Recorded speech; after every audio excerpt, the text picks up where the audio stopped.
ସରିଲା ନଭେମ୍ବର, ଆରମ୍ଭ ହେଲା ଡିସେମ୍ବର, ଚାହୁଁ ଚାହୁଁ ମାସେ ପୁରିଲେ ଆସିବ ନୂଆ ବର୍ଷ। ତେବେ ଡିସେମ୍ବର ମାସ ପାଇଁ ଆରବିଆଇ ପକ୍ଷରୁ ବ୍ୟାଙ୍କ ଛୁଟି ତାଲିକା ପ୍ରକାଶ ପାଇଛି। ମୁଖ୍ୟତଃ ଡିସେମ୍ବର ମାସ ଖ୍ରୀଷ୍ଟ ଧର୍ମାବଲମ୍ବୀଙ୍କ ମୁଖ୍ୟ ପର୍ବ ଖ୍ରୀଷ୍ଟମାସ ପାଳନ ହୁଏ। ତାହା ସହ ନୂଆବର୍ଷ ସହ ଜଡ଼ିତ ଛୁଟି ମଧ୍ୟ ରହିଥାଏ। ଡିସେମ୍ବର ମାସରେ ଛୁଟି ତାଲିକା ବିଭିନ୍ନ ରାଜ୍ୟ ପାଇଁ ଭିନ୍ନ ଭିନ୍ନ ରହିଥାଏ। ଆସନ୍ତା ଡିସେମ୍ବର ମାସରେ କୌଣସି ବ୍ୟାଙ୍କ କାମ ଥିଲେ ଆଜିଠାରୁ ହିଁ ପ୍ଲାନ୍ କରନ୍ତୁ, କାରଣ ଏହି ମାସ 17 ଦିନ ବ୍ୟାଙ୍କ ବନ୍ଦ ରହିବ। ତେଣୁ କେଉଁ କେଉଁ ଦିନ ବ୍ୟାଙ୍କ ଛୁଟି ରହିବ ତାହା ଜାଣି ରଖିବା ନିହାତି ଆବଶ୍ୟକ। ତାହା ନହେଲେ ସମସ୍ୟାରେ ପଡ଼ିପାରନ୍ତି ସାଧାରଣ ଲୋକେ।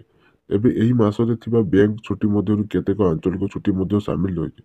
ତାହା ଛଡ଼ା ଏଥିରେ ଖ୍ରୀଷ୍ଟ ମାସ ବା ବଡ଼ଦିନ ଛୁଟି ପଡ଼ୁଥିବାରୁ ସେହି ଦିନ ସାରା ଦେଶରେ ବ୍ୟାଙ୍କ ବନ୍ଦ ରହିବ। ରିଜର୍ଭ ବ୍ୟାଙ୍କ ଅଫ୍ ଇଣ୍ଡିଆ ଛୁଟି ଲିଷ୍ଟ ଅନୁଯାୟୀ ଦ୍ୱିତୀୟ ଓ ଚତୁର୍ଥ ଶନିବାର ବି ବ୍ୟାଙ୍କ ଛୁଟି ରହିବ। ଡିସେମ୍ବର 2025 6ଟି ସାପ୍ତାହିକ ଛୁଟି ୱିକେଣ୍ଡ ହଲିଡେଜ୍ ରହିବ।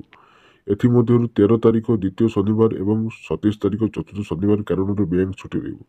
7 ତାରିଖ 14 ତାରିଖ 21 ତାରିଖ ଏବଂ 28 ତାରିଖ ରବିବାର ହୋଇଥିବାରୁ ଛୁଟି ରହିବ। ଏହି ଛୁଟିଗୁଡ଼ିକ ସମଗ୍ର ଭାରତବର୍ଷରେ ରହିବ। ବ୍ୟୁରୋ ରିପୋର୍ଟ, ଓଡ଼ିଶା ଟେକ୍ ରାଜା।